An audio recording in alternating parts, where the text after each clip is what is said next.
உற்சாகமாய் பாடலை பாடி நாம் ஆராதனைக்குள்ள நாம் கடந்து போகலாம். நீர் ஒருவரே உன்னதர், ஒருவரே பரிசுத்தர், ஒருவரே ஆராதனைக்குரியவர். நீர் ஒருவரே உன்னதர், ஒருவரே பரிசுத்தர், ஒருவரே ஆராதனைக்குரியவர். யாருண்டு உமக்கு நிகரா, உம்மை போல் யாரும் இல்லை. யாருண்டு உமக்கு நிகரா, உம்மை போல் யாரும் இல்லை. நீர் ஒருவரே உன்னதர், ஒருவரே பரிசுத்தர், ஒருவரே ஆராதனைக்குரியவர். ஒருவரே உன்னதர், ஒருவரே பரிசுத்தர், ஒருவரே யாருண்டு உமக்கு நிகரா, யாருண்டு உமக்கு நிகரா, உம்மை போல் யாரும் இல்லை. இந்த பூமியில உம்மை தவிர வேற தேவன் இல்லையப்பா. உம்மை போல் யாரும் இல்லை. போற்றப்பட புகழப்பட தக்கவர் நீர் ஒருவரே உன்னதர், ஒருவரே பரிசுத்தர், ஆமென். ஒருவரே ஆராதனைக்குரியவர். நீர் ஒருவரே உன்னதர், ஒருவரே பரிசுத்தர், ஒருவரே ஆராதனைக்குரியவர். போற்றப்படத்தக்கவர் நீரே, புகழப்படத்தக்கவர் நீரே. ஆமென். போற்றப்படத்தக்கவர் நீரே, பரிசுத்த நாமம் புகழப்படத்தக்கவர் நீரே. பரிசுத்த நாமமுள்ளவரே, பரலோக தேவனே. பரிசுத்த நாமமுள்ளவரே, அவர் இயேசு என்ற நாமம், பரலோக தேவனே. அது பிசாசை நடுங்கிற செய்ய நாமம். யாருண்டு உமக்கு நிகரா, உம்மை போல் யாரும் இல்லை. யாருண்டு உமக்கு நிகரா, உம்மை போல் யாரும் இல்லை. நீர் ஒருவரே உன்னதர், ஒருவரே பரிசுத்தர், ஒருவரே ஆராதனைக்குரியவர்.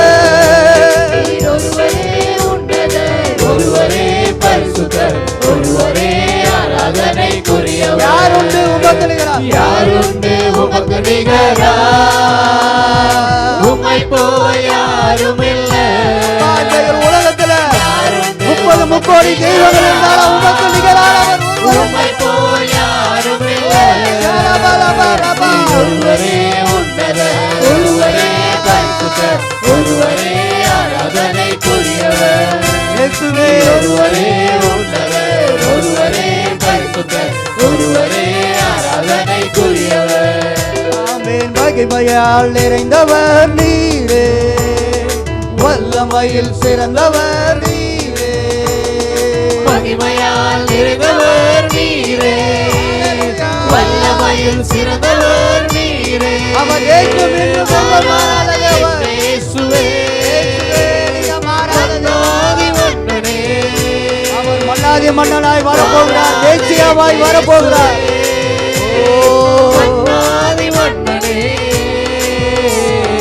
யாருண்டு உமக்கு நிகரா, உம்மை போல் யாரும் இல்லை.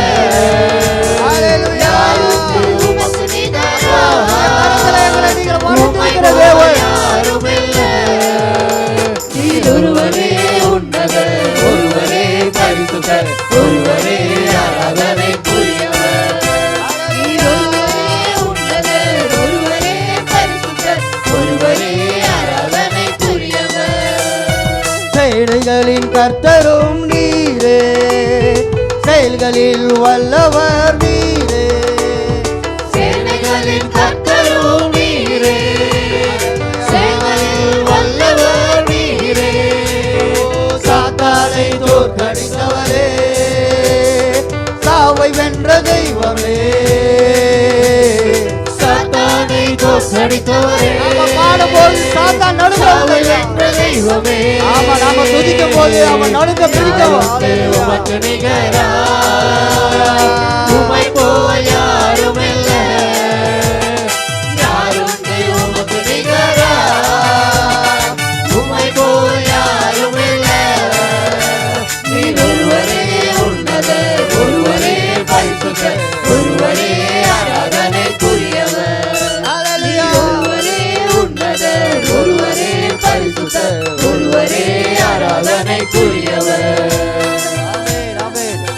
எழும்பி நின்று நம்ம பாடி ஆராதிக்கலாம்பா. நம்ம இதுவரைக்கும் நம்ம உட்கார்ந்து நம்ம ஆராதித்தோம். இந்த தேவாதி தேவனை நம்ம எழும்பி நின்று ஒரு மரியாதை கொடுத்து, ஒரு மரியாதை செலுத்தி, ஒரு வணக்கத்தோடு நம்ம ஆராதிக்கலாமா. ஏன்னாக்கா நம்ம பாட துதிக்கும் போது அவங்க எங்கள் பிள்ளைங்க அவங்க துதிக்கிறாங்களே என்று நம்மை ஆசீர்வதிக்க தான் நம்ம கிட்டவே வந்துடுறாங்க. ஆமென், அல்லேலூயா. அவர் நிச்சயமாகவே அது முடிவு உண்டு, நம்பிக்கை வீண் போகாது என்று சொன்ன வார்த்தை நம்ம ஒவ்வொரு குடும்பத்திலும் அது பலிக்கணும், நம்ம ஒவ்வொருவருக்கும் பலிக்கணும். ஆமென், அல்லேலூயா. அந்த பக்தன் பாடுறான் பாருங்களேன், யாருண்டு உமக்கு நிகராய், உம்மை போல யாரும் இல்லப்பா. அவன் உணர்ந்து பாடியிருப்பான் தான் போல.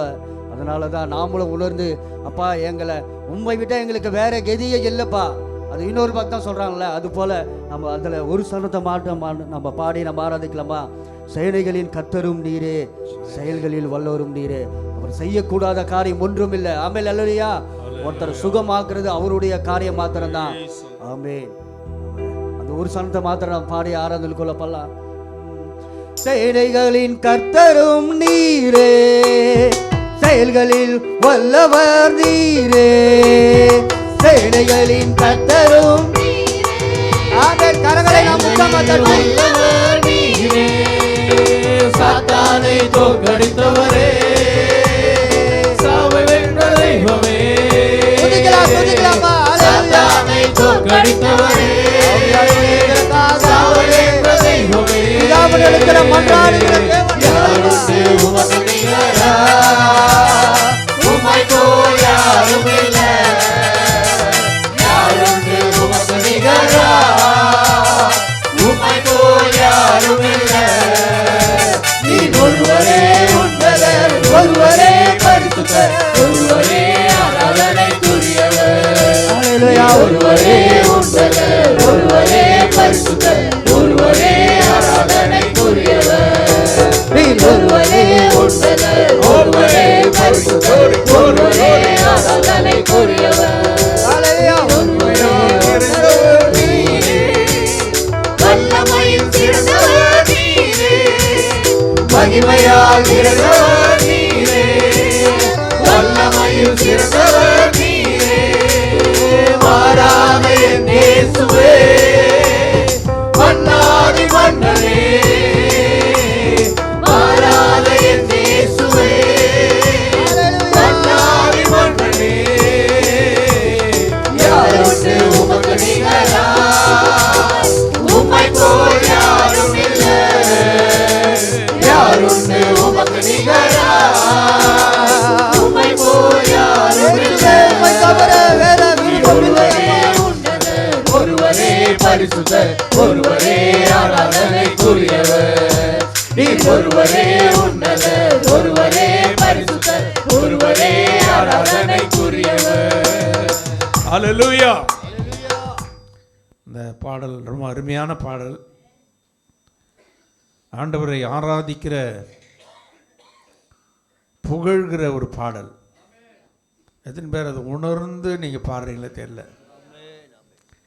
இந்த உலகத்தில் 303 கோடி தெய்வங்கள் இருந்தாலும் ஆராதனைக்கு தொழுகைக்கு உரிய ஒரே ஒரு தேவன், உயரமும் உன்னதமான சிங்காசனத்தில் வீற்றிருக்கிற ஒரே ஒரு தேவன், அண்ட சராசரங்களை ஆளுகிற, வானத்தின் கீழும் பூமியின் மேலும் ஆழத்திலும் அவருடைய சித்தமில்லாமல் ஒன்றும் இந்த பூமியில நடக்காது.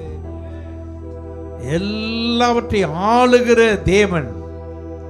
அந்த தேவனை பார்த்து எல்லாரும் வலது கரத்தை உயர்த்தி, ஆண்டவரே நீர் ஒருவரே தேவனப்பா, உம்மை தவிர அந்த பூமியில வேறொரு தேவன் இல்லை ஆண்டவரே. நீர் என்ன நினைக்கிறீரோ அதை தான் இந்த பூமியில செய்து கொண்டிருக்கிறீர் ஆண்டவரே. உங்க சித்தம் இல்லாமல் இந்த பூமியில ஒன்று நடக்க போகிறது இல்லப்பா. ஹல்லேலூயா, ஹல்லேலூயா, ஹல்லேலூயா. நல்ல கரங்களை நல்லா தட்டி ஆண்டவருக்கு நன்றியை, எல்லாரும் மகிமையை செலுத்துங்க. மகிமையானவரே, மகிமையானவரே, மகிமையானவரே, சேனைகளின் கர்த்தரே, சேனைகளின் கர்த்தரே, போற்றப்படத்தக்கவரே, புகழப்படத்தக்கவரே, பரிசுத்த நாம உள்ளவரே, பரலோகத்தின் தேவனே. யாருண்டு உமக்கு நிகரா, உம்மை போல் யாரும் இல்லை. யாருண்டு உமக்கு நிகரா, உம்மை போல் யாரும் இல்லை. நீ ஒருவரே உன்னதர், ஒருவரே பரிசுத்தர், ஒருவரே ஆராதனைக்குரியவர். நீ ஒருவரே உன்னதர், ஒருவரே பரிசுத்தர், ஒருவரே ஆராதனைக்குரியவர்.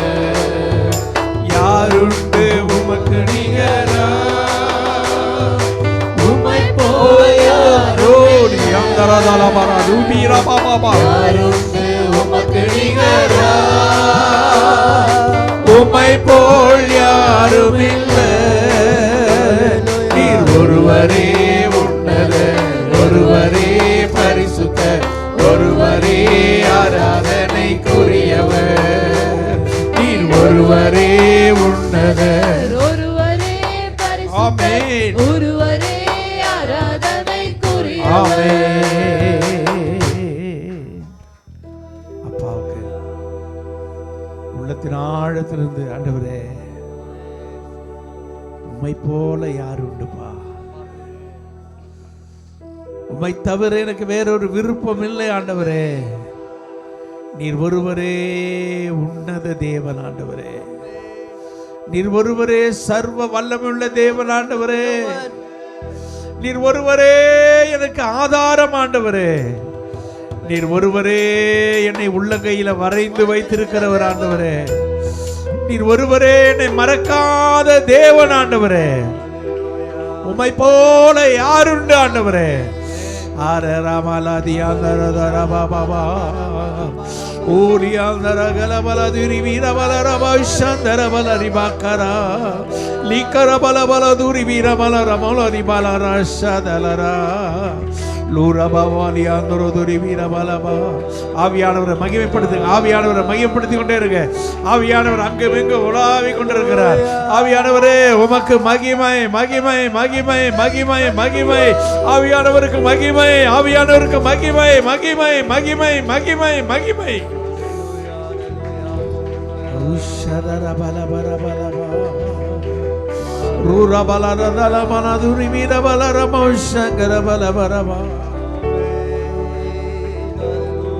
உன்னதரே உம்மை ஆராதிப்போம், உயர்ந்தவரே உம்மை ஆராதிப்போம், வல்லவரே உம்மை ஆராதிப்போம், வழிகாட்டியே உம்மை ஆராதிப்போம். உன்னதரே உம்மை ஆராதிப்போம், உயர்ந்தவரே உம்மை ஆராதிப்போம், வல்லவரே உம்மை ஆராதிப்போம், வழிகாட்டியே உம்மை ஆராதிப்போம். ஆராதிக்க உம்மை ஆராதிக்க இன்று ஆராதிக்க கூடி உள்ளோம். ஊற்றுமையா நிரப்புமையா உன்னத பரலோக அபிஷேகத்தால். ஊற்றுமையா நிரப்புமையா உன்னத பரலோக அபிஷேகத்தால். நம்பிக்கையே உம்மை ஆராதிப்போம், நங்கூரமே உம்மை ஆராதிப்போம், புகலிடமே உம்மை ஆராதிப்போம், புகழ்ச்சி நீரே உம்மை ஆராதிப்போம். நம்பிக்கையே உம்மை ஆராதிப்போம், நங்கூரமே உம்மை ஆராதிப்போம், புகலிடமே உம்மை ஆராதிப்போம், புகழ்ச்சி நீரே உம்மை ஆராதிப்போம். ஆராதிக்க உம்மை ஆராதிக்க இன்று ஆராதிக்க கூடி உள்ளோம். ஊற்றுமையா நிரப்புமையா உன்னத பரலோக அபிஷேகத்தால். ஊற்றுமையா நிரப்புமையா உன்னத பரலோக அபிஷேகத்தால். ஊற்றுமையா நிரப்புமையா உன்னத பரலோக அபிஷேகத்தால்.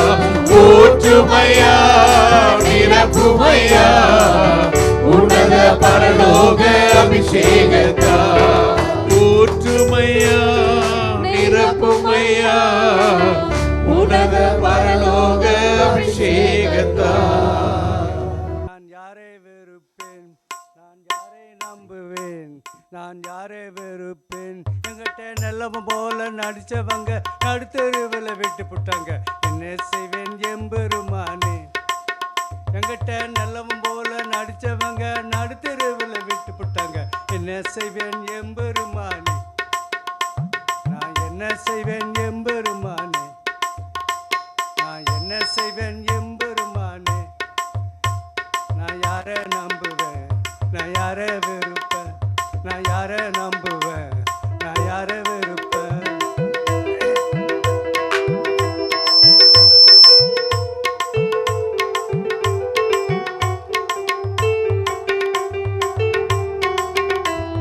வெளுத்ததெல்லாம் பால் என்று நான் நினைச்சேன், வெளுத்ததெல்லாம் பால் என்று நான் நினைச்சேன். வெளுத்ததெல்லாம் பால் என்று நான் நினைச்சேன். அதில் வெளுத்த போது என்று நான் நினைச்சேன். வெளுத்ததெல்லாம் பால் என்று நான் நினைச்சேன். வெளுத்த போது என்று நான் நினைச்சேன். நான் யாரை நம்புவேன், நான் யாரை வெறுப்பேன், நான் யாரை நம்புவேன், நான் யாரை வெறுப்பேன். என்கிட்ட நல்லவன் போல நடிச்சவங்க நடுத்தருவில் விட்டு போட்டாங்க. என்ன செய்வேன் எம்பெருமானே. என்கிட்ட நல்லவன் போல நடிச்சவங்க நடுத்தருவில் விட்டு போட்டாங்க. என்ன செய்வேன் எம்பெருமானே. நான் என்ன செய்வேன் எம்பெருமானே. என்ன செய்வேன் எம்பெருமானே. நான் என்ன செய்வேன் எம்பெருமானே. நான் யாரை நம்புவேன், நான் யாரை வெறுப்பேன், யாரை நம்புவேன், நான் யாரை வெறுப்பேன்.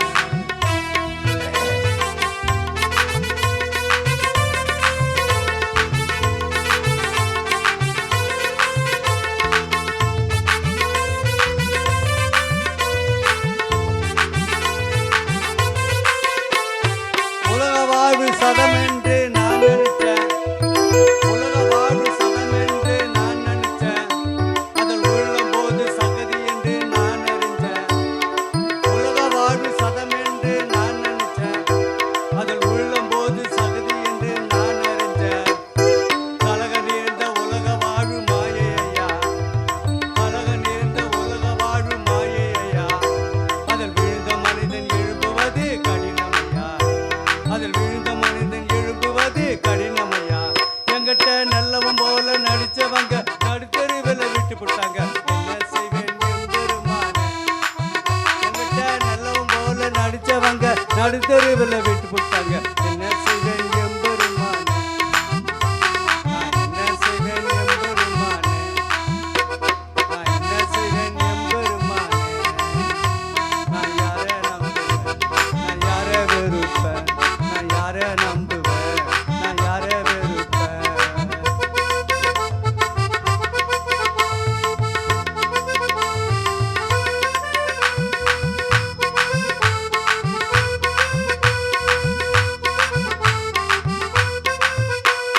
பாடுபட்டு சேர்த்து சேர்த்த ஆஸ்தியெல்லாம், பாடுபட்டு தேடி சேர்த்த ஆஸ்தியெல்லாம் தேடுகட்டு பாயா போய் ஒழுத்ததையா.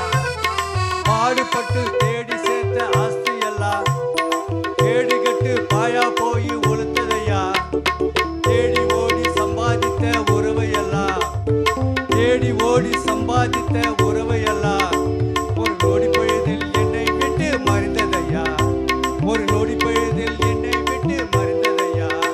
நான் எந்த நிலையில் இருந்தாலும் கைவிடாத தேவனை உம்மை நம்புவேன், நான் உம்மை துதிப்பேன். நான் எந்த நிலையில் இருந்தாலும் கைவிடாத தேவனை உம்மை நம்புவேன், நான் உம்மை துதிப்பேன். நான் உம்மை நம்புவேன், நான் உம்மை துதிப்பேன். நான் உம்மை நம்புவேன், நான் உம்மை துதிப்பேன். நான் உம்மை நம்புவேன், நான் உம்மை துதிப்பேன். நான் உம்மை நம்புவேன், நான் உம்மை துதிப்பேன்.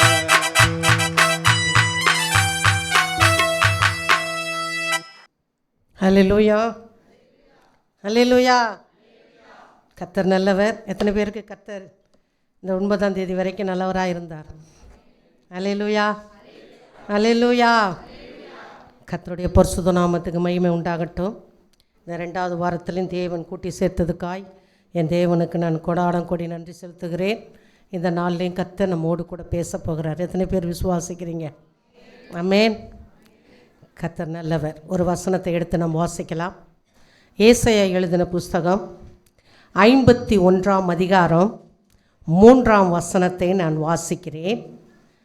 கர்த்தர் சீயோனுக்கு ஆறுதல் செய்வார், அவர் அதன் பாழான ஸ்தலங்களையெல்லாம் தேர்தலடைய செய்து அதன் வனாந்தரத்தை ஏதேனைப் போலவும் அதன் அவாந்தர வெளியை கர்த்தரின் தோட்டத்தைப் போலவும் ஆக்குவார்.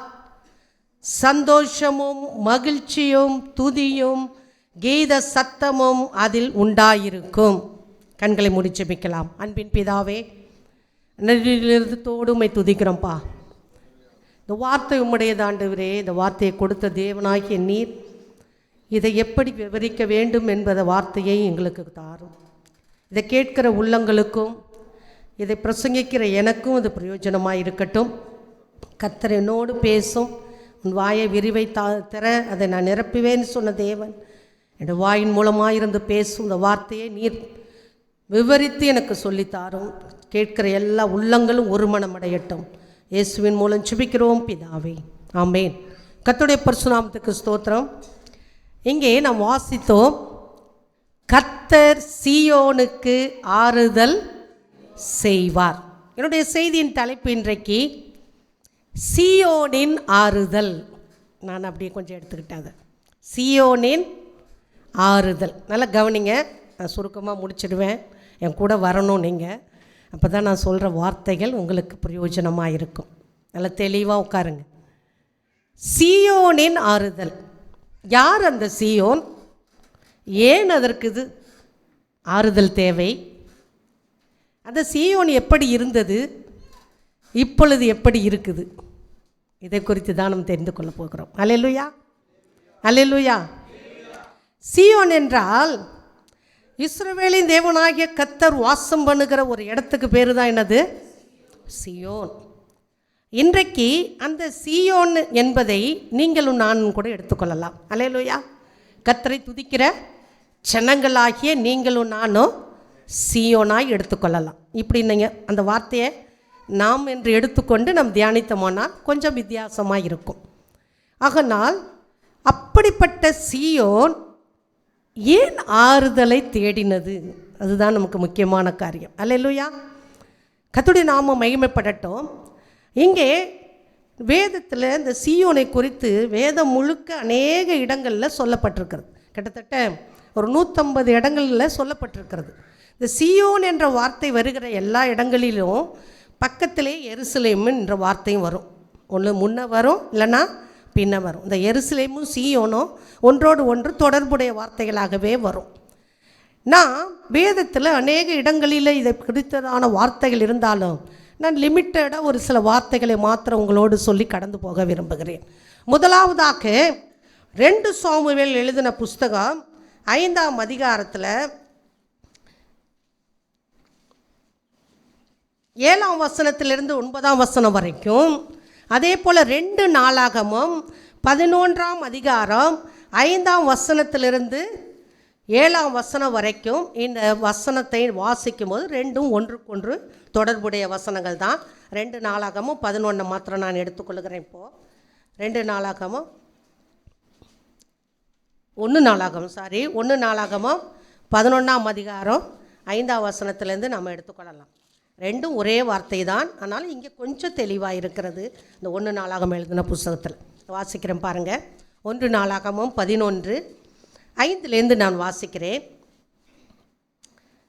4 வாசித்தா தான் தெரியும். பின்பு தாவீது இஸ்ரவேல் அனைத்தோடும் கூட எபூசாகிய எருசலேமுக்கு போனான்.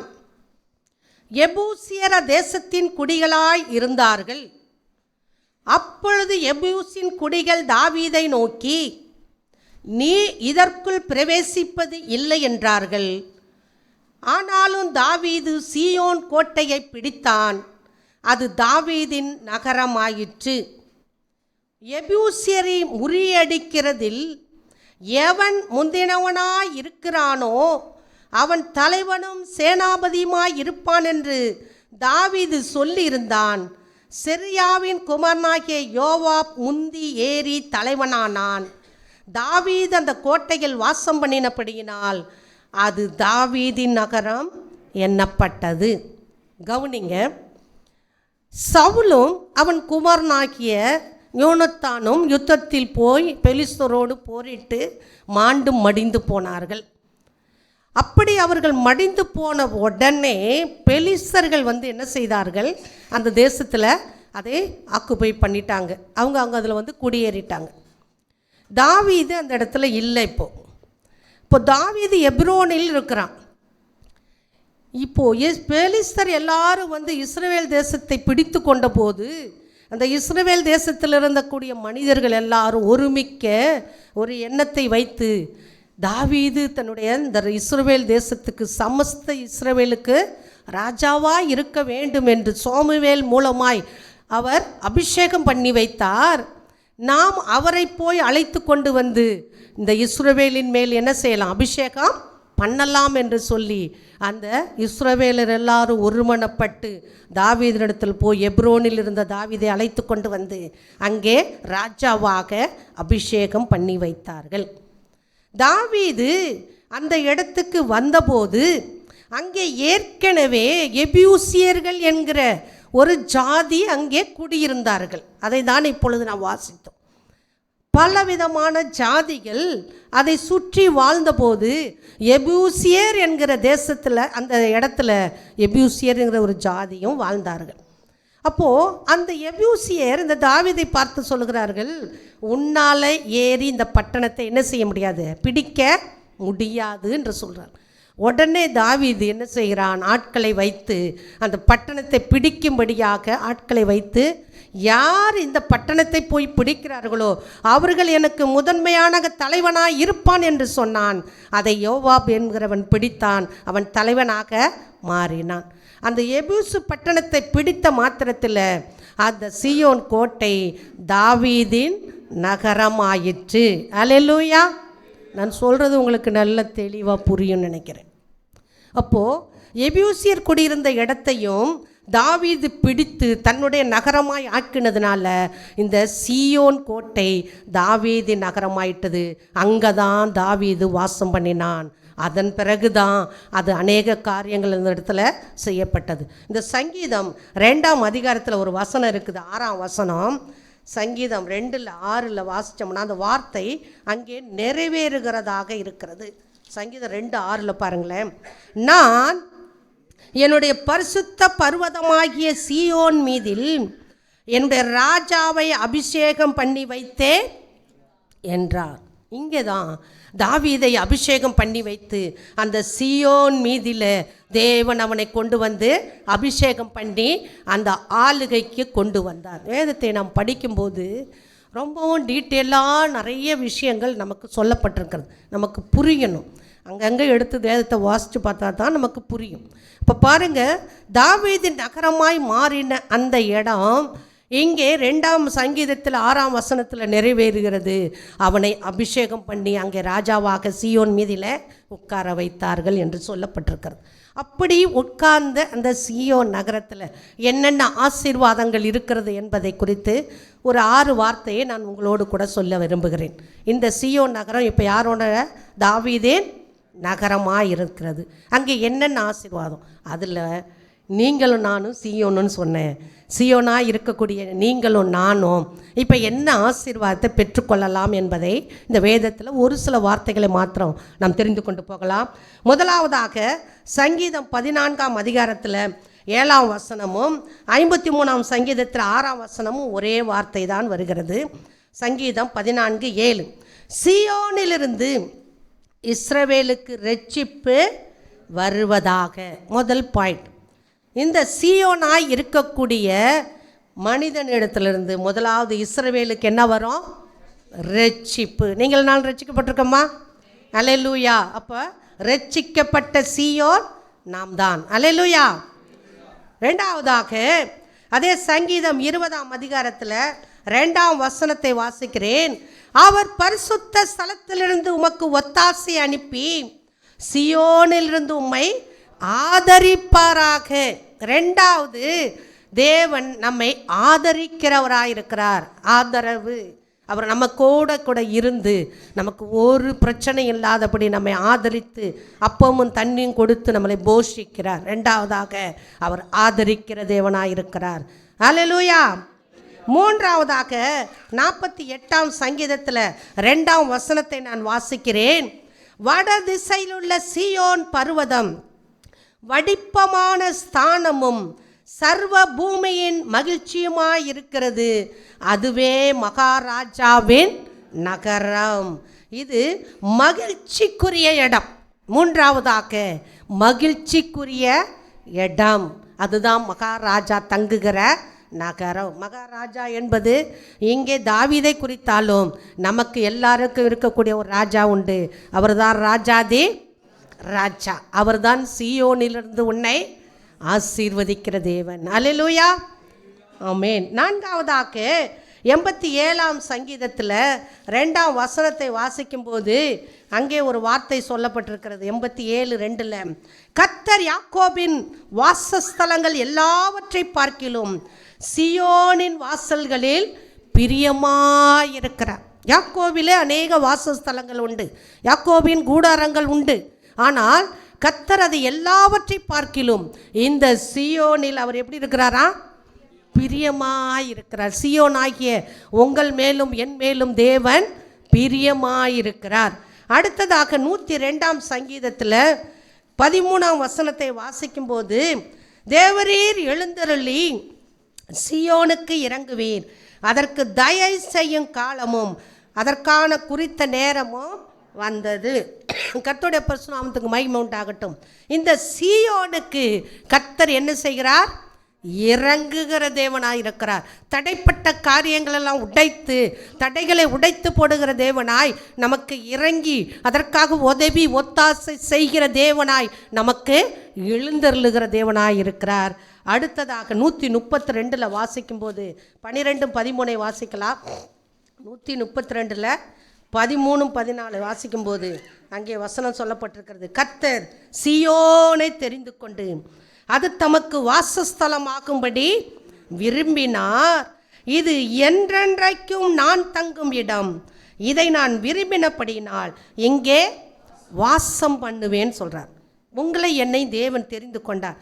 இது சபை பிரதிஷ்டை பண்ணும்போது எல்லா ஊழியக்காரர்களும் சொல்லுகிறதான வார்த்தையாக இருந்தாலும், சீயோன் என்கிற வார்த்தையை நாம் இன்றைக்கு எடுத்துக்கொண்டு பிரசங்கிக்கிறதுனால இந்த வார்த்தையை கர்த்தர் நமக்கு வாசஸ்தலமாகும்படி விரும்பினார். நீங்களும் நானும் தேவன் தங்குகிற வாசஸ்தலம். வாசஸ்தலம்னா என்னது? வீடு. தேவன் நம்மோடு, நம்மளோட ஒரு ஒரு ஒரு அங்கத்தினர் நம்ம வீட்டில் எத்தனை பேர் இருக்கிறோமோ அதே போல் தேவனும் நம்மோடைய குடும்பத்தில் ஒரு அங்கத்தினராக நம்ம வைத்துக்கொள்வோமானால், அடுத்த வசனம் சொல்லுது, இது என்றென்றைக்கும் நான் தங்கும் இடம், இதை நான் விரும்பினபடியினால் இங்கே வாசம் பண்ணுவேங்கிற. கர்த்தர் நம்மளுடைய வாசஸ்தலத்தை விரும்பணுங்க. கர்த்தர் நம்ம வீட்டில் வந்து வாசம் பண்ணணும். அவர் வாசம் பண்ணணுன்னா நம்ம என்ன செய்யணும்? கர்த்தரை என்ன செய்யணும்? துதிக்கணும், செபிக்கணும், கர்த்தரை தேடணும். நம்ம வீட்டில் எப்போவும் கூக்குரலின் சத்தம் கேட்குறத நிறுத்தணும். அப்போ தான் கர்த்தர் நம்ம வீட்டில் உலா வரதை நம்ம என்ன செய்ய முடியும்? கேட்க முடியும். உன்னுடைய இருதயத்தில் இருக்கிற கூக்குரலின் சத்தத்தை தொனிக்க பண்ணுகிற காரியங்களை விட்டு விலகி கர்த்தரை தேடுனோமானால் இருதயத்தில் கர்த்தர் வந்து என்ன செய்வார்? வாசம் பண்ணுவார். 6 விதமான காரியங்களை சொன்னேன். கர்த்தர் தங்கும் இடம், கர்த்தர் நம்மோடு கூட தங்கியிருக்கிற வாசஸ்தலம். அப்படிப்பட்ட வாசஸ்தலத்தில் இப்படிப்பட்ட ஆசீர்வாதங்கள் எல்லாம் உண்டு. 6 விதமான ஆசீர்வாதங்களை சொன்னேன். 6 விதமான ஆசீர்வாதங்களில் சீயோனாகிய உங்களுக்கும் எனக்கும் தேவன் கொடுத்திருக்கிறார். ஆனால் இன்னொரு இடத்துல கர்த்தர் சொல்லுகிறார், இந்த சீயோனோ புலம்புகிறாளாம். ஏன் புலம்புகினாள்? சீயோன் ஏன் புலம்பினாள் என்று வேதத்தில் நான் வாசிக்கிறேன். ஏசாயா 49ஆம் அதிகாரத்தை நாம் எல்லாரும் எடுத்துக்கொள்ளலாம். ஏசாயா 49 9ஆம் அதிகாரத்தில் 14ஆம் வசனத்தையும் 15ஆம் வசனத்தை நான் வாசிக்கிறேன். சீயோனோ, கர்த்தர் என்னை கைவிட்டார், ஆண்டவர் என்னை மறந்தார் என்று சொல்லுகிறாள். சிறியானவள் தன் கற்பத்தின் பிள்ளைக்கு இறங்காமல் தன் பாலகனை மறப்பாளோ? அவர்கள் மறந்தாலும் நான் உன்னை மறப்பதில்லை. ஆண்டவர் நமக்கு இத்தனை ஆசீர்வாதங்கள் கொடுத்த பிறகும் நாம் புலம்புகிறோம். ஏனென்றால் சீயோனாகிய நீங்களும் நானும் நினச்சிக்கிட்டு இருக்கோம், கர்த்தர் என்னை கைவிட்டுட்டாரு, ஆண்டவர் என்ன மறந்துட்டார். எத்தனை பேர் இந்த சிந்தையில் கண்டிப்பாக ஒரு கஷ்டம் வரும்போது எல்லாருக்குள்ளேயும் ஒரு யோசனை வரும், ஒருவேளை ஆண்டவர் என்னை மறந்துட்டாரா, நான் இவ்வளோ நாள் ஜெபம் பண்ணுறேனே எனக்கு கேட்கப்படவே மாட்டேங்குது, இல்லை என் விண்ணப்பம் தேவ சமூகத்தில் போய் கேட்கவே இல்லையா, நான் கர்த்தருக்கு உண்மையாக இல்லையா, நான் கர்த்தருக்கு பிரியமாக இல்லையா, அதனால தான் ஆண்டவர் என்ன மறந்துட்டாரான்னு. நீங்கள் எல்லோரும் நம்ம உடம்புல எந்த இடத்துல இருந்தாலும் ஒரு காயம் வந்துச்சுன்னு வச்சுக்கோங்களேன், அந்தளவுக்கு நம்ம நோட் பண்ணிக்கிட்டே இருக்க மாட்டோம். ஆனால் நம்ம கையில் உள்ளங்கையில் ஒரு காயம் வந்துருச்சுன்னு வச்சுக்கோங்களேன், அந்த கண்டிப்பாக நம்ம காரம் என்ன செய்யும், அதில் அடிக்கடி பட்டுக்கிட்டே இருக்கும். இப்படி காயத்தைப்பா இப்படி கையை தூக்கும் போதெல்லாம் அந்த காயம் என்ன செய்யும், நம்ம கண்ணில் படும். இப்போ ஆண்டவர் சொல்கிறாரு, நான் உன்னை மறக்கலம்மா, எங்கே வச்சுருக்கிறேன், நான் உன்னை உள்ளங்கையில் வரைஞ்சி வச்சுருக்கிறேன். அப்போ நம்மளை பார்த்துக்கிட்டே இருக்கிறாரு. நம்ம தான் நினச்சிக்கிட்டோம் ஆண்டவர் என்ன நினச்சிட்டாரு, மறந்துட்டாரு. நொந்துக்கிறோம் நம்மளே சில வேலைகளை, குடும்பங்களில் பிரச்சனைகள் வரும்போது கணவன் மனைவிக்குள்ளே சில வேலைகள்லாம் ரொம்ப நொந்துக்கிற சூழ்நிலைகள்லாம் வராத குடும்பங்களே இருக்காது. அப்படின்னா அது குடும்பமும் இல்லைன்னு சொல்லிடலாம். ஏன்னா சில சூழ்நிலைகள் வரும்போது நம்ம யாரடி போய் நொந்துக்கிறது, யாரிடத்துல போய் இதை சொல்லுகிறது என்று சொல்லி நமக்கு ஒரு தவிப்பும் சஞ்சலமும் அந்த இடத்துல வரும்போது தான் ஆண்டவர் ஒருவேளை என் ஜெபத்தை கேட்கலையோங்கிறோம்.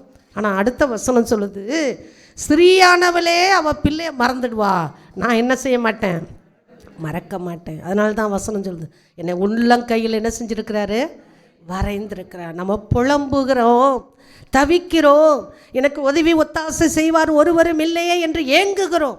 ஆனால் கர்த்தர் சொல்கிறாரு, நான் உன்னை மறக்கலை, நீ மறந்துட்ட, என்னை கைவிட்டுட்டார் ஆண்டவர் நினைக்காத, உன் புலம்பலுக்கு ஒரு முடிவை உண்டாக்குவேன் என்று கர்த்தர் சொல்லுகிறார்.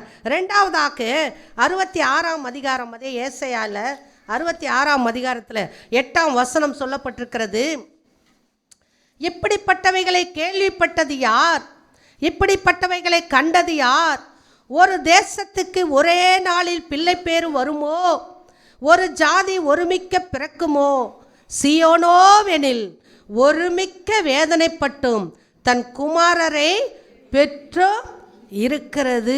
சீயோன் வேதனைப்படுகிறான். வேதனை என்கிற வார்த்தை எல்லாருமே நம்ம கடந்து வந்திருக்கிறோம். இருதயத்தில் பலவிதமான யோசனைகள் வந்து ஒரு முறை கூட அந்த தெளிவு இல்லாமல் போயிடும். நம்ம அதிகமாக யோசிக்க ஒரே முறை யோசித்தோம்னா தெளிவு வந்துடும், திரும்ப யோசித்தோம்னா குழப்பம்தான் வரும். அப்போது தெளிவு இல்லாமல் குழப்பத்தோடு வரும்போது வேதனைகள் தானாய் வரும். அப்போது இந்த சீயோனாகி நீங்களும் நானும் வேதனைப்பட்டு கலங்கி கொண்டிருக்கிறோம், அதை நிறுத்துங்கன்னு சொல்கிறார். மூன்றாவதாக எரேமியா எழுதின புஸ்தகம் 9ஆம் அதிகாரம் 9ஆம் வசனத்தில் இப்படியாய் சொல்லப்பட்டிருக்கிறது, இவைகளின் நிமித்தம் அவர்களை விசாரியாது இருப்பேனோ, இப்படிப்பட்ட ஜாதிக்கு என் ஆத்துமா நீதியை சரி கட்டாது இருக்குமோ என்று கர்த்தர் சொல்லுகிறார். அதிலே 19ஆம் வசனத்தை, எத்தனையாய் பாழாக்கப்பட்டோம், மிகவும் கலங்கியிருக்கிறோம், நாங்கள் தேசத்தை விட்டு போகிறோம், எங்கள் வாசஸ்தலங்களை அவர்கள் கவிழ்த்து போட்டார்கள் என்று சீயோனிலிருந்து உண்டாகிற புலம்பலின் சத்தம் கேட்கப்படும். எங்கள் வாசஸ்தலங்களெல்லாம் வீணாய் போயிருச்சே, நாங்கள் குடியிருந்த இடங்களெல்லாம் வீணாய் போயிருச்சே அப்படின்னு சொல்லி சீயோனிலிருந்து உண்டாகிற புலம்பலின் சத்தம் கேட்கப்படும். நம்ம வீட்டில் அப்படி தான் புலம்பிக்கிட்டு இருக்கிறோம். நான் ஏன் புலம்புறாங்கங்கிறதுக்காக வார்த்தைகளை சொல்லி கொண்டிருக்கிறேன். அடுத்ததாக 30ஆம் அதிகாரத்தில் 17ஆம் வசனத்தை வாசிக்கும்போது 30:17 வாசிக்கிறோம், அவர்கள் உன்னை விசாரிப்பற்ற சீயோன் என்று சொல்லி உனக்கு தள்ளுண்டவள் என்று பேரிட்டபடியால். இந்த வருஷம் நமக்கு அங்கேருந்து தான் வாக்குத்தத்தம் வந்தது. அல்லேலூயா. யாரா? நம்ம விசாரிப்பற்ற சீயோன். ஒரு சிலர்லாம் சொல்லுவாங்க, உன்னை அடிச்சு போட்டால் கூட கேட்க நாதி இல்லை சொல்லுவாங்கல்ல. நிறைய ஆம்பளைங்கள்லாம் சொல்லுவாங்க பொம்பளைங்களை அடிக்கும்போது. இதெல்லாம் நடக்குது. எப்படி சிஸ்டர் உனக்கு தெரியுதுன்னு கேட்குறீங்களா? எங்கள் வீட்டிலலாம் இல்லை, கேள்விப்பட்டிருக்கிறேன் நான். உன்னை அடிச்சு போட்டேன்னா உன் வீட்டிலேருந்து கேட்க வந்து ஒரு நாதி இல்லை. ஆனால் நீ எப்படி பேசுகிற? வா எவ்வளோ பேசணும். நீங்கள் நினச்சிக்கிட்டு இருக்கிறீங்க ஆள் பலம் வரும் அடிப்பான். கர்த்தர் ஒரு தூதனை அனுப்பினார், 1,85,000 பேரை நொறுக்கி போட்ட வீரர்கள், போர் வீரர்கள். நீங்களாம் நான் ஏமாத்துறோம். போர் வீரர்களை ஒரே ஒரு தூதன் தான் அனுப்பினார். சகோதரிகள்லாம் அன்பாக சொல்கிறேன், நீங்கள் ரொம்ப வாய் பேசாதீங்க அடி வாங்குற அளவுக்கு. ஆனால் நீங்கள் நேர்மையாக இருந்து அடி வாங்கினீங்கன்னா சொல்லுங்கள், என்னை விசாரிப்பற்ற சீயோன் நினைக்காத, கர்த்தர் எனக்காக என்ன செய்வார்? ஒரு தூதனை அனுப்புவார்னு. நாதி இல்லைன்னு நினைக்காதீங்க. கர்த்தர் நமக்காக என்ன செய்கிறார்? விசாரிக்கிறவராக இருக்கிறார். அடுத்தது தள்ளுண்டவள். நீ இனிமே அவ்வளோதான் அப்படின்னு சொல்லி தள்ளி போடுறாங்க பார்த்தியா? அப்படிப்பட்ட சூழ்நிலையில் தான் கர்த்தர் இந்த வருஷம் நமக்கு வாக்குத்தத்தம் கொடுத்தார்.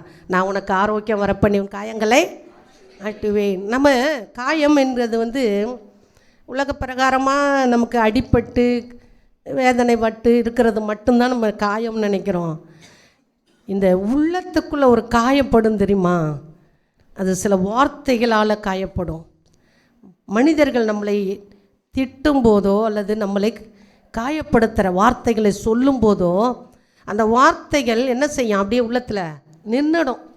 அதுதான் உலகத்தில் நம்ம வள்ளுவரையா சொல்லிட்டு போனார், தீயினால் சுட்டப்புண் உள்ளாரும் ஆறாதே, நாவினால் சுட்ட அந்த நாவினால் சுட்ட வார்த்தை அது ரொம்ப நாள் சொல்லுவாங்க. என்னதான் இருந்தாலும் அவன் இப்படி சொல்லியிருக்கக்கூடாது அந்த வார்த்தையை. என்னதான் இருந்தாலும் அந்த என்னதான் இருந்தாலுங்கிறதுல நிறைய விஷயங்கள் நம்ம என்ன செஞ்சிடறோம், இழுத்துக்கிறோம். அதனால தான் இந்த வருஷம் இந்த கர்த்தர் எத்தனை உள்ளங்களை காயப்படுத்தி இருக்கிற உள்ளங்களெல்லாம் தேற்ற போகிறாருன்னு எனக்கு தெரியாது. மெண்டலாக காயம், இருதய காயம், இந்த காயங்களெல்லாம் தேவன் இந்த வருஷம் நமக்கு ஆற்றப்போகிறான்னு தான். சீயோனாகிய உங்களை உலகத்தில் இருக்கிறவன் நீங்கள் தள்ளுண்டவள் அல்லது விசாரிப்பே இல்லாத, உனக்கு கேட்க நாதியே இல்லை என்று நினைத்தாலும் பரவாயில்லை, கர்த்தர் நமக்காய் விசாரிக்கிறவராகவும் நம்மளை தள்ளாதபடி நேசிக்கிறவராகவும் தேடி வருகிறவராகவும் இருக்கிறார். அல்லேலூயா. எல்லாரும் ஒரு அல்லேலூயா சொல்லலாமா? அல்லேலூயா. அப்படிப்பட்ட சீயோனின் புலம்பலை தேவன் இந்த நாளில் எடுத்து போட விரும்புகிறார். சீயோன் ஆகிய நீங்களும் நானும் இந்த நாளிலிருந்து புலம்புகிறதை நிறுத்துவோம். கர்த்தர் என் பட்சத்தில் இருக்கிறார். அல்லேலூயா. நம்ம எல்லாரும் சொல்லணும், கர்த்தர் என் பட்சத்தில் இருக்கிறார், என்னை தள்ளிவிட ஒருவனால முடியாது. அல்லேலூயா. அல்லேலூயா. நான் கூட அடிக்கடி எங்கள் வீட்டில் பாஸ்டர்கிட்ட சொல்லுவேன், நான் தான் இந்த வீட்டுக்கு கல்யாணம் பண்ணிட்டு வந்தேன். அதனால் என் மாமியார் மாமனார் கொடுத்த சொத்து எனக்கு தான். எப்படி என்னைய இந்த சொத்தை அனுபவிக்கக்கூடாதுன்னு சொல்லி சொல்கிறதுக்கு யாருக்குமே உரிமை கிடையாது. உண்மை தானேங்க. நான் தானே கல்யாணம் பண்ணிட்டு வந்தேன். எங்கள் அப்பா அம்மா வீட்டை விட்டுட்டு எல்லாத்தையும் விட்டுட்டு நான் தானே இங்கே வந்தேன். அப்போ இங்கே வந்ததுக்கு எனக்கு ஒரு முகாந்தரம் உண்டு இல்லை, அந்த முகாந்தரம் எனக்கு மட்டும்தான் சொந்தம். புரியுது அவங்களுக்கு? அந்த முகாந்தரம் எனக்கு மட்டும்தான் சொந்தம். அதனால் என்னை வெளியே போகணுன்னு சொல்ல யாருக்கும் உரிமை இல்லை, நீ அனுபவிக்காதுன்னு சொல்கிறதுக்கு யாருக்கும் உரிமை இல்லை. எல்லோரும் வெளியே போங்க, நான் உட்காந்துக்கிறேன் இந்த வீட்டில். எப்படி இருக்கு நம்ம பாயிண்ட்? கரெக்ட் தெரியாது. நீங்கள்லாம் வந்து கல்யாணம் பண்ணிக்கிட்டு வரல, நான் மட்டும்தான் கல்யாணம் பண்ணிக்கிட்டு வந்தேன், அதனால் எனக்கு தான் சொந்தம். இப்படி யாராவது தைரியமாக பேசுகிறீங்களா? பயந்துக்கிட்டு கிடக்காதீங்க. எங்கடா அடிச்சிடுவாங்களோன்னு நினைக்க. நம்மளாம் அடிக்க மாட்டார், அதனால் தைரியமாக பேசுகிறோம். அடிச்சிடுவாங்களாண்ணா? இல்லைங்க, சும்மா நான் ஜாலிக்கு சொன்னேன். யாரும் பேசிட்டு ஏடா குடமாக வாங்கி கட்டிக்காதீங்க. அப்போ சரி, கர்த்தர் நல்லவர். அல்லேலூயா. அல்லேலூயா. ஒவ்வொரு கணவனும் தன்னுடைய மனைவியை உண்மையாக நேசித்தா இதெல்லாம் கேட்டு பெறணும்னு அவசியமே இல்லை. கணவனுக்குரியது அத்தனையும் மனைவிக்கு சொந்தம். எந்த கணவனாக இருந்தாலும் அவருடைய மனைவிக்கு அந்த உரிமைகள் அத்தனையும் சொந்தம். அதனால் கேட்டு வாங்கி பெற்றுக்கொள்ளணுங்கிற அவசியம் இல்லவே இல்லை. எல்லாமே கணவனுடைய பாக்கெட்டில் இருக்கிற மணியிலிருந்து சொத்துலேருந்து எல்லாமே நமக்கு சொந்தம். அல்லேலூயா. அதனால் உன்னை தள்ளுண்டவள்னு யார் சொன்னாலும் அல்லது உன்னை விசாரிப்பட்டவள் யார் சொன்னாலும் அதை பற்றி கவலைப்படாதீங்க. உங்கள் புலம்பலை நிறுத்துங்க. அல்லேலூயா. சரி, நம்ம புலம்பெல்லாம் நிறுத்திட்டோம். இப்போ சீயோன் ஆகிய நீங்களும் நானும் என்ன செய்யணும்? அல்லேலூயா. புலம்பெல்லாம் நின்றுச்சு. இப்போது நம்ம என்ன செய்யணும்? வேதத்தில் அதுலேயும் சில வார்த்தைகளை சொல்லி நான் கடந்து போக விரும்புகிறேன். யோவேல் எழுதின புஸ்தகம் 2ஆம் அதிகாரத்தை எடுத்துக்கொள்ளலாம். யோவேல் 2ஆம் அதிகாரம் 1ஆம் வசனத்தில் 2ஆம் அதிகாரம் 1ஆம் வசனத்தையும் 15ஆம் வசனத்தை வாசிக்கிறேன். சீயோனிலே எக்காலம் ஊதுங்கள். அதே தான் 15ஆம் வசனத்தில் இருக்குது. சீயோனிலே எக்காலம் ஊதுங்கள். முதலாவதாக நாம் என்ன செய்யணும்? சீயோனிலே எக்காலம் ஊதணும். இப்போல்லாம் எக்காலம்லாம் யாரும் ஊத வேண்டாம். வாயை திறந்து கர்த்தருக்கு ஸ்தோத்திர பலி துதி பலி செலுத்தினா அதுக்கு பேர் தான் என்னது? எக்காலம். அல்லேலூயா. முதல் காரியம், நீங்கள் கர்த்தரை துதித்தால் போதும். ரெண்டாவதாக அதே 2ஆம் அதிகாரத்தில் 23ஆம் வசனம், சீயோன் குமாரரே உங்கள் தேவனாகிய கர்த்தருக்குள் மகிழ்ந்து களி கூறுங்கள். சீயோன் குமாரரே, கவனிங்க, எல்லாம் குமாரர்கள் எல்லாரும் என்ன செய்யணும்? வசனம் தெளிவாக சொல்லுது. உங்கள் தேவனாகிய கர்த்தருக்குள் மகிழ்ந்து என்ன செய்யுங்க? களி கூறுங்க. ரெண்டாவது, கர்த்தருக்குள் நான் மகிழ்ச்சியாக இருப்பேன். அல்லேலூயா. உலகத்துக்குள்ளே போகும்போது உண்மையிலே இந்த சத்தியத்தை நான் வாசிக்கும்போது ஏன் நம்ம மக்கள் கொஞ்சம் இடறாங்கன்னு யோசித்தேன். இங்கே வரும்போது சில பிரச்சனைகளோடு கூட உள்ளே வரீங்க. இங்கே பாடல்கள், துதி ஆராதனை, ஸ்தோத்திர ஆராதனை, நல்ல கர்த்தருடைய வார்த்தைகள் வரும்போது ஃபுல் சார்ஜ் ஆகிடுறீங்க. ஃபுல் சார்ஜ் ஆகி அப்பா கர்த்தர் எனக்காக எல்லாவற்றையும் செய்து முடிச்சிருவார்னு அந்த நம்பிக்கையோடு இந்த காம்பவுண்டை விட்டு அப்படி வெளியே போகிறீங்க.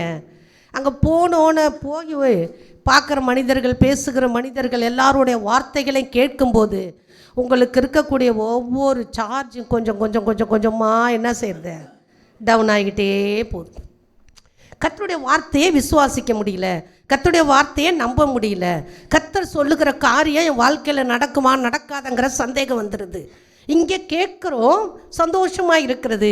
அப்படி வெளியில் கடந்து போய் வேலை ஸ்தலங்களிலோ வீடுகளிலோ நாம் வசிக்கிற பகுதியிலே வாழும்போது மற்றவர்களோடு கூட நம்மை ஒப்பிட்டு பார்த்து தேவன் எனக்கு கொடுத்த வார்த்தையும் வாக்குத்தத்தங்களும் இது நிறைவேறுமோ ஆகாதோ என்று சொல்லி மனிதர்களோடு பேசி பேசி நம்மளுடைய சார்ஜை நம்ம கீழே இறக்கி விட்டுறோம். அதனால தான் கர்த்தரை துதிக்க முடியாதபடி திரும்ப அடுத்த வாரம் திரும்ப என்ன செய்கிறோம்? அதே சோர்ந்து போன உள்ளத்தோடு வரோம். வந்தோடனே திரும்ப இங்கே சார்ஜ் ஏறுது. இப்படியே இருந்துக்கிட்டு இருந்தால் என்ன ஆகிறது? நம்ம ஒரு ஸ்டெடியாக இருக்கணுமா இல்லையா? அதனால தான் வசனம் சொல்லுது, சீயோன் குமாரரே நீங்கள் கர்த்தருக்குள் என்ன செய்யுங்க? மகிழ்ந்து களி கூறுங்க. மூன்றாவதாக மீகா எழுதின புஸ்தகம் 4ஆம் அதிகாரம் 4ஆம் அதிகாரத்தில் 13ஆம் வசனம் சொல்லப்பட்டிருக்கிறது. சீயோன் குமாரத்தியே நீ எழுந்து போரடி. அவ்வளோதான். குமாரத்திகள்லாம் கவனிங்க, குமாரரெல்லாம் களி கூற சொல்லிட்டாங்க. குமாரத்திகளே நீங்கள் எழுந்து என்ன செய்யணும்? போரடிக்கணும். போரடிக்கிறதுங்கிறது நம்மளுடைய தானியங்களெல்லாம் கொண்டு வந்து களத்தில் சேர்த்து நெல் அறுவடை பண்ணின பிறகு தானியங்கள்லாம் கொண்டு வந்து களத்தில் சேர்த்துட்டு அந்த நெல்லுக்கட்டை எடுத்து எங்கள் ஊர்லலாம் அடிப்பாங்க. இப்படி கையில் பிடிச்சிட்டு டப்புன்னு ஒரு பலகை போட்டுக்கிட்டு அந்த பலகை மேலே அடிப்பாங்க. அடிச்சுட்டு அதுக்கு நெல் மணிகள்லாம் கீழே விழுந்த பிறகு அதை ஒரு களத்தில் என்ன செய்வாங்க? போட்டு வைப்பாங்க. மாடு கொண்டு என்ன செய்வாங்க? அதை மிதிக்க விடுவாங்க. அது மிதித்த பிறகு அதில் இருக்கிற மீந்த நெல் மணிகளும் கீழே விழுந்துடும். அந்த நெல் மாடு மிதித்து அந்த கதிரை மிதித்து விடுது பார்த்திங்களா? அதுக்கு பேர் தான் என்னது? போர் அடிக்கிறது. அப்போ அது எவ்வளோ கஷ்டமான வேலை. அந்த மாட்டுக்கு வாயில் பூட்டு போட்டு விட்டுருவாங்க. அந்த மாடு என்ன செய்யும்? அது கீழே இருக்கிற அந்த நெல் அந்த ஸ்தாலடி எடுத்து சாப்பிடாதுங்க. இதுதான் வசனம் முன்ன சொல்லுது மோசேயின் காலத்தில், போரடிக்கிற மாட்டை வாய் கட்டாத. உழைக்கிறவனுக்கு சம்பளத்தை நீ என்ன செய்ய? கொடு. அதனால தான் வேதம் சொல்லுது, பொழுது சாயறதுக்கு முன்னாகவே அவனுக்கு சம்பளத்தை நீ என்ன செஞ்சிரு? கொடுத்துரு. ஏனென்றால் போரடிக்கிற மாட்டை வாயை கட்டி போட்டுட்டு அது எப்படி வேலை வாங்குவாங்க தெரியுமா? ஏன்னா எங்கள் வீட்டில் எங்கள் மாடெல்லாம் அந்த வேலை செஞ்சுருக்கு, எனக்கு தெரியும். அது சுற்றி சுற்றி சுற்றி சுற்றி சுற்றி சுற்றி வரும். பயங்கரமான வேலை வாங்குவாங்க. வாய்க்கு ஒரு பூட்டு போட்டு கழுத்தோடு சேர்த்து கட்டி வச்சுருப்பாங்க.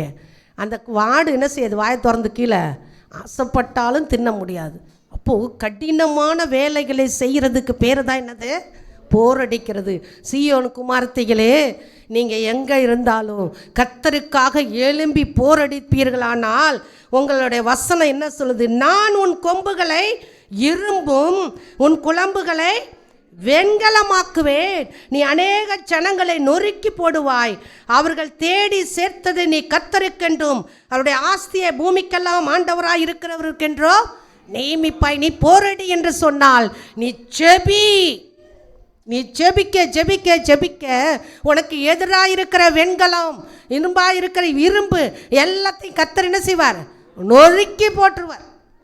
சகோதரிகள் தாங்க பில்லரு. வீட்டுக்கு முதுகுக்கு எப்படி முதுகெலும்பு முக்கியமோ ஒரு மனிதன் நேர்மையாக நிற்கிறதுக்கு ஒவ்வொரு சகோதரியும் உங்கள் குடும்பத்தில் வர பிரச்சனைகளை தீர்க்கும்படியாக தேவ சமுத்திரம் நீங்கள் போராடி ஜெபிக்கும் போது கர்த்தர் உங்களுடைய என்ன செய்வாரா? கொம்பை இரும்பாக்கி. கொம்புலாம் நமக்கு இல்லை, ஆனால் கர்த்தர் நம்மளை என்ன செய்வார்? நம்மை வல்லமையாக எடுத்து பயன்படுத்தும் போது நமக்கு எதிராக ஒருத்தன் கூட நிற்க முடியாது. உனக்கு ஏதாவது செய்யணும், சூனியம் பண்ணணும், உன் குடும்ப வாழ்க்கையை கெடுக்கணும், உங்களோட ஆசீர்வாதத்தை கெடுக்கணும்னு திட்டம் போட்டாலும் நீ எழுந்து போரடிக்க போரடிக்க கர்த்தர் சமூகத்தில் நிற்க நிற்க எல்லாம் தரைமட்டமாயிடும். அல்லேலூயா. அதனால் சீயோன் குமாரத்தியே, நீ எழுந்து போரடிக்க வேண்டியது அவசியமாயிருக்கிறது. அடுத்தது செப்பனியா எழுதின புஸ்தகம் 3ஆம் அதிகாரத்தில் அங்கேயும் அதே வார்த்தை வரும். 3:14 சீயோன் குமாரத்தியே, நீ கெம்பீரித்து பாடு. இஸ்ரவேலரே ஆர்ப்பரியுங்கள். எருசலேம் குமாரத்தியே, நீ முழு இருதயத்தோடு மகிழ்ந்து களிக்கூறு. கர்த்தரிடத்தில் வாஞ்சியோடு தாகத்தோடு கண்ணீரோடு போய் அவர் பாதத்தை பிடிச்சுக்கிட்டோம்னு வச்சுக்கோங்களேன், நமக்கு எதிராக ஒரு மனுஷனும் எழும்பாதபடிக்கு கர்த்தர் எதிர்ட்டு வர மாதிரி தெரியுங்க. ஆனால் ஒருத்தனை நிற்கவே முடியாது, ஓடி போயிடுவான். சஞ்சலம் தவிப்பான், ஓடிப்போங்கிற மாதிரி ஓடி போயிடுவான். நம்மளுக்கு எதிர்த்து நிற்கவே முடியாது. நம்மளா வாலண்டியாக யார்கிட்டையும் சண்டைக்கு போக வேண்டாம். ஆனால் நம்மளை தேடி வந்து எவனா சண்டை போட்டானா நிச்சயமாக அவன் நிற்காதபடிக்கு கர்த்தர் நம்மை வெண்கல அலங்கமாய் மாற்றி விடுவார். அவன் மோதி பார்ப்பான், இடித்து பார்ப்பான், அவன் தான் இரத்தத்தா வேதனையோடு ஓடுவான். அல்லேலூயா. அப்போ சீயோன் குமார்த்தி ஆகிய நீங்களும் நானும் என்ன செய்யணும்? கர்த்தருக்காய் எழுந்து போராடி ஜெபிக்க வேண்டியது அவசியமாயிருக்கிறது. அடுத்தது ஏசியா எழுதின புஸ்தகத்தில் 52ஆம் அதிகாரத்தில் வசனத்தை நான் வாசிக்கலாம். ஏசியா 52:1 அங்கே எழும்பு எழும்பு சீயோனே, உன் வல்லமையை தரித்துக்கொள். பரிசுத்த நகரமாகிய எருசலேமே, உன் அலங்கார வஸ்திரங்களை உடுத்திக்கொள். விருத்த சேதனம் இல்லாதவனும் அசுத்தனும் இனி உன்னிடத்தில் வருவதில்லை. அசுத்தன் வரமாட்டான். நீ வல்லமையாக இருக்கும்போது உன்னை கெடுக்கும்படியாக, உன் ஆசீர்வாதத்தை கெடுக்கும்படியாக, உன்னுடைய ஆசீர்வாதமான வாழ்க்கையை கெடுக்கும்படியாக பலவிதமான இச்சைகளோ பலவிதமான சூழ்நிலைகளோ உன்னை நெருங்கும் போது நீ வல்லமையாக இருப்பாயானால் கர்த்தருடைய வசனம் சொல்லுது, இனி உன்னிடத்தில் அசுத்தன் வருவதில்லை. உன்னை சுற்றி தேவன் ஒரு தேவ தூதர்களை வைத்து பாளையத்தை வைத்து அவர் உன்னை காப்பாற்றும்படியாக இருப்பா. அதனால் நீ வல்லமையாக என்ன செய்ய வேண்டும்? எழும்ப வேண்டும். அது என்னங்க எலும்பு எலும்புன்னு போட்டிருக்குது? அந்த எலும்பு இல்லை, நம்ம கடிப்போமே அந்த எலும்புக்கு வேறெல்லாம் வரும். இந்த எலும்பு வேற. எலும்பு எழுந்துரு அப்படிங்கிறோம்ல. நான் சொன்னது இப்போ எலும்புன்னோட புரியல. எழுந்துருனோட எப்படி இருக்குது? டக்குன்னு உட்காந்துருக்கிற பிள்ளை என்ன செய்யும்? எழுந்திருக்கும். அப்போ அதுக்கு பேர் தான் என்னது? எலும்பு. எழுந்துரு. நீ எண்ணத்தில் போட்டு உக்காந்துக்கிட்டு இதே போதுன்னு இருக்கிறியோ அதை விட்டு எழுந்துருப்பா. எழுந்துரு. நீ எழுந்து வந்தால் தான் உன்னை என்ன செய்ய முடியும்? கர்த்தர் பிரகாசிக்க வைக்க முடியும். நீ உட்காந்துருக்கிற இடத்துல இருந்தீங்கன்னா பிரகாசிக்க வைக்க முடியாது. இந்த கடந்த 24 வருஷம் வரைக்கும் ஏதோ ஒன்று பிடிச்சிக்கிட்டு நம்ம இருந்தோம். அதை விட்டுட்டு எலும்பு வெளியே வா. கர்த்தர் உன்னை பிரகாசிக்கிற விளக்காய் வைக்க ஆசைப்படுகிறார். அல்லேலூயா, ஆமேன். அடுத்ததாக இந்த செப்பனியா 3:16 இன்னொரு வசனத்தை கூட வாசிச்சிடலாம். செப்பனியா 3:16. அந்நாளிலே எருசலேமை பார்த்து பயப்படாதே என்றும், சீயோனை பார்த்து உன் கைகளை தளர விடாதே என்றும் சொல்லப்படும். சீயோன் ஆகிய உங்களை பார்த்து கர்த்தர் சொல்கிறாரு, நீ பயப்படாத, உன் கையை தளர விட்டுறாத. எனக்கு இதுதான் வந்ததுன்னு நினச்சிக்கிட்டு இருந்தேன், இது கிடைக்கல, தளர விடாத, பயப்படாத, நீ கலக்காத, கர்த்தர் உன்னோடு கூட இருக்கிறார் என்று சொல்லி இந்த கர்த்தர் என்ன செய்யணும்னு கர்த்தர் நமக்கு சொல்லி கொடுத்துருக்கார். சீயோன் குமாரர்களே, குமார்த்திகளே, நீங்கள் எக்காலத்தை ஊதுங்க, கர்த்தருக்குள் மகிழுங்க. சீயோன் குமாரத்தியே, நீ இரவும் பகலும் கர்த்தருடைய சமூகத்தில், தேவ சமூகத்தில் நீ போராடி செபிக்க வேண்டியது அவசியமாக இருக்கிறது. இந்த உலகத்தில் அநேக அசுத்தங்கள் நம்மளை சுற்றி நெருங்கி நிற்குதுங்க. நம்ம வெளியில் போனோம்னா சேஃப்டியாக உள்ளே வரத்துக்கு முடியாத அளவுக்கு பல சூழ்நிலைகள் இந்த உலகத்தில் இருக்குது. நம்ம சகோதரிகள், வாலிப பெண் பிள்ளைகள், நீங்கள் கண்டிப்பாக தேவ சமூகத்தில் உங்களை ஒப்பு கொடுத்து ஜெபம் பண்ணிட்டு தான் நீங்கள் வெளியே போகணும். துஷ்டன் உன் வழியாக என்ன செய்ய மாட்டான், கடந்து வரவே மாட்டான். பயங்கரமான சம்பவங்கள் இந்த பூமியில் நடைபெற்றது. வாயினால் சொல்லவே முடியாத சம்பவங்கள்லாம் நடக்குது. அதனால் வாலிப பெண் பிள்ளைகளாக இருக்கட்டும், சகோதரிகளாக இருக்கட்டும், நம்ம சகோதரிகள் தானே, நம்மளை யாரும் டச் பண்ண முடியாது அப்படிலாம் நினைக்காதீங்க. ரயிலில் ஒரு சம்பவம் நடந்ததை படித்தேன் நான், ரொம்ப கேவலமாக இருந்தது. அதனால் நாம் என்ன செய்யணும், எங்கே வெளியே கிளம்பும் போதும் கர்த்தருக்குள்ளே நம்மளை ஒப்பு கொடுத்த, ஆண்டவரே என் பிரயாணத்தை வாய்க்க செய்யும், துஷ்ட என் வழியில் என்ன செய்யக்கூடாது, வரவே கூடாது, ஆண்டவரே என் வழியெல்லாம் காக்க என்னோடு கூட நீ வாரும் அப்படின்னு சொல்லி ஜெபம் பண்ணிட்டு போங்க. துஷ்டன் வழியாக வரமாட்டான். உன் கைகளை தளர விடுகிற காரியங்கள், பயப்படுகிற காரியங்கள் உங்களுக்கு நேரவே நேராது. அல்லேலூயா, ஆமேன். இன்னொரு வசனத்தை கூட நான் வாசித்து நான் முடிக்க போகிறேன். ஏசாயா 51ஆம் அதிகாரத்திலேயே ஒரு வசனம் வாசிக்கலாம். 51:11. அப்படியே கர்த்தரால் மீட்கப்பட்டவர்கள் ஆனந்த களிப்புடன் பாடி சீயோனுக்கு திரும்பி வருவார்கள். நித்திய மகிழ்ச்சி அவர்கள் தலையின் மேல் இருக்கும். சந்தோஷம் மகிழ்ச்சியும் அடைவார்கள். சஞ்சலமும் தவிப்போ ஓடிப்போ. நீங்கள் கர்த்தருக்குள்ள இதெல்லாம் செஞ்சீங்கன்னா, கர்த்தரை பாடி துதித்து ஆராதனை செய்து கர்த்தருக்குள்ளே நீங்கள் நிலைத்திருப்பீர்களானால், நீங்கள் மீட்கப்பட்டவர்கள். யாரால் மீட்கப்பட்டவர்கள்? கர்த்தரால் மீட்கப்பட்டவர்கள். நீங்கள் எப்படி இருப்பீங்களா, ஆனந்த களிப்புடன் பாடி சீயோனுக்கு வருவீர்கள். ஒவ்வொரு வாரமும் நீங்கள் இப்படி வீடுகளில் இருந்துட்டு வந்தீங்கன்னா, இந்த சீயோன் ஆகிய தேவ சமூகத்துக்கு வரும்போது நீங்கள் ஆனந்த களிப்போடு கொடுக்கணும். பாஸ்டர் சர்ச்சுக்கு வாங்கன்னு சொல்லணும்னு அவசியம் இல்லை. நீங்களே என்ன செய்வீங்க, சர்ச்சுக்கு தானாக வருவீங்க. ஏன்னா உங்களுக்குள்ளே என்ன இருக்குது, சீயோனாய் நீங்கள் வாழ்ந்து கொண்டிருக்கிறீங்கன்னா நீங்கள் கண்டிப்பாக ஆலயத்தை தேடி தானாக வருவீங்க. அல்லேலூயா. உங்களை நெருக்கி இருக்கிற எல்லா இந்த சஞ்சலம் தவிப்பு எல்லாம் ஓடி போயிடுச்சு. உங்களுடைய இருதயத்தில் மகிழ்ச்சி, சந்தோஷம், சமாதானம், இருதயத்தில் இருக்கக்கூடிய வேதனை எல்லாம் மறைந்து போகும். அல்லேலூயா. இந்த கடைசியாக இந்த வாசிச்சமே 51:3 அந்த வசனத்துக்கு எல்லாரும் எடுத்துக்கொள்ளுங்க. அங்கே தான் நம்மளுடைய கன்க்ளூஷனே இருக்குது. கர்த்தர் சீயோனுக்கு ஆறுதல் செய்வார். நாம் இத்தனை வார்த்தைகளை வாசித்தோம். கர்த்தர் நம்மளை ஆசீர்வதிக்கிறது என்ன, ஏன் புலம்பினோம், அந்த புலம்பல்லேருந்து வெளியே வந்து நம்ம என்ன செய்யணும், எல்லாவற்றையும் நாம் கேட்டோம். கடைசியாக அப்படிப்பட்ட நம்ம புலம்பல்கள்லாம் விட்டுட்டு வெளியே வரும்போது கர்த்தர் சீயோனுக்கு என்ன செய்வார், ஆறுதல் செய்வார். அவர் அதன் பாழான ஸ்தலங்களெல்லாம் தேறுதல் அடைய செய்து அதன் வனாந்தரத்தை ஏதேனைப் போலவும் அதன் அவாந்திர வெளியை கர்த்தரின் தோட்டத்தை போலவும் ஆக்குவார். இங்கே 2 காரியம் சொல்லப்பட்டிருக்கிறது. வனாந்தரத்தை ஏதேனை போலமான, நமக்கு எல்லாருக்கும் ஏதேனை பற்றி தெரியும். ஏதேன் தோட்டம், கர்த்தரின் தோட்டம், ரெண்டும் ஒன்று தான். ஏதேன் தோட்டம். ஏதேன் தோட்டம் யாரால் உண்டாக்கப்பட்டது? கர்த்தரால் உண்டாக்கப்பட்டது. கர்த்தரே உண்டாக்கி அந்த ஏதேன் தோட்டத்தில் மனிதனுக்கு தேவையான அத்தனை ஆசீர்வாதங்களையும் அங்கே வைத்து தான் மனிதனை உண்டாக்கினார். அல்லேலூயா. மனிதனை உண்டாக்கின பிறகு அங்கு ஆசீர்வாதத்தை வைக்கல தேவன். முதல்ல மனுஷனுக்கு என்னது தேவையோ அதை எல்லாவற்றையும் அந்த தோட்டத்தில் என்ன செஞ்சிட்டாரு? உண்டாக்கி வச்சிட்டார். வச்சிட்டு தான் மனுஷன் என்ன செய்தார்? உண்டாக்கினார். அப்போது மனுஷனுக்கு என்னென்ன தேவை என்பதை தேவன் அவருடைய அனாதி நோக்கத்தின்படி சித்தத்தின்படி அவர் அறிந்து அதை எல்லாவற்றையும் செம்மையாக உண்டாக்கி தான் மனுஷனையே உண்டாக்கி வைத்தார்.